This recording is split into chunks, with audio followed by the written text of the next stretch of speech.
Quand peut-on faire un B-roll pour un script? Bon, on clique ici sur B-roll pour un script. Et comme vous voyez, là, on mettrait la voix off. On continue. Et là, on peut choisir, ça va où? Bah, je sais pas, YouTube Shorts, non? Design, photo et sous-titres. Il va créer un personnage. C'est un loup. Je lui ai dit loup et je dis générer vidéo, ok? Je sais pas combien de crédits ça coûte. 30 crédits. Faut dire que ma vidéo ne durait que 2 secondes. J'aurais peut-être dû la faire un peu plus longue, je sais pas. Voyons si le script s'améliore. Ok, image d'un loup en IA. Pas mal un loup dans une forêt en plus, hein? C'est ce que je lui ai dit. Et voilà. Il était une fois un loup noir dans la forêt. Bon, c'est mal écrit. On peut aussi l'animer. Ça consomme des crédits aussi. Mais bon, ils nous prennent des crédits pour tout. On peut déplacer les sous-titres, ok? On peut les faire plus petits. Bien. On peut aussi déplacer l'image, l'agrandir ou la réduire, la centrer. Ce serait bien cool. On peut aussi mettre des légendes ici. On met le logo. On peut enlever le filigrane. Couleur style personnalisé. Personnage. Ok. Donc on peut tout changer. Voilà comment on fait un B-roll pour un script ou un clip audio. Ça marche pareil pour tous, hein. Comme un clip vidéo, ça marche pareil pour tous. Comment faire une promo pour un produit?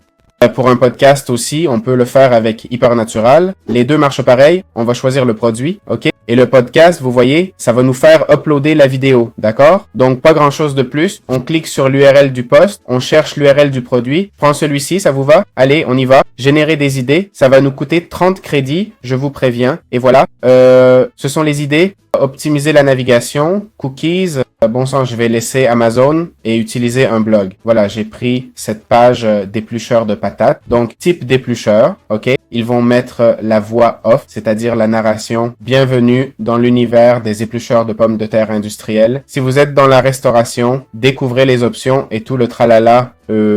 Oh là là, on a dépassé une seconde, je peux plus le faire. Bon, on coupe. On a le narrateur là, on peut le changer, bien sûr, on continue. On prend le format, on met YouTube Short et on veut un style photographique, ok? On valide. On peut aussi ne pas générer d'image, hein? Même s'il montre plus de styles, si on en veut un autre, par exemple, style Wes Anderson, animation 3D. Allez, on continue. Et on met ses sous-titres. On peut prendre les couleurs d'ici aussi. On va générer la vidéo et on va voir ce que ça donne. Ça va prendre un moment, c'est 60 secondes. Alors voyons, voilà, on a la vidéo, ça va. Franchement, j'ai bien aimé les images. Bon, en vrai, je vais pas mentir, c'est pas si mal. Ça coûte un bras, mais waouh, la vidéo est vraiment bien. Vraiment, regardez les images et tout. C'est vrai que c'est dommage que ce soit que des images. Ce serait cool de le passer en vidéo. C'est peut-être ça qu'il veut dire, par animer la vidéo. Ah bon, ça peut être pas mal, hein, franchement. Il le fait vraiment très très bien, hein. Bref, j'aime beaucoup. J'adore comment il me le fait. Il a fait 17 images pour un seul court-métrage sans qu'on ait à le faire nous-mêmes. Donc c'est plutôt cool. On peut éditer les transitions entre vidéos si on veut et tout ce qu'on peut éditer dans les autres sections et on peut exporter. Okay. Voilà comment on peut faire une vidéo de produit. Alors, comment faire du storytelling avec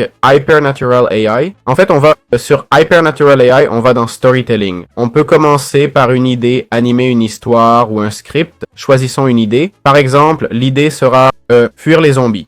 On génère l'idée, ça coûte 30 crédits. Ok? Ensuite, une fois l'idée générée et ce qu'elle peut faire, il va nous demander le format. Que signifie le format? C'est la plateforme pour la vidéo, Instagram, YouTube Short, etc. On a différents résultats, on choisit celui qu'on veut, ok? Le texte s'affiche, s'il est trop long, on le coupe, d'accord? Bon, c'est pas l'idéal, mais avec le plan gratuit, faut pas être trop difficile. 1 minute, 4 secondes, 58 secondes, voilà. On continue, on choisit YouTube Short et l'animation 3D. On avance, on peut choisir d'autres. Si on revient, on peut choisir d'autres styles, ok? Donc, il y a plus de styles. Mettons même fantasy, ça peut être pas mal. Faut dire, l'animation 3D rend super bien, hein? On continue, ici on choisit les sous-titres et ça génère la vidéo. On clique sur générer la vidéo et voilà, on a atteint la limite. La limite de crédit, apparemment. Mais bon, on pourrait créer notre super vidéo avec Insta360 Link facile. J'espère que ça vous a plu.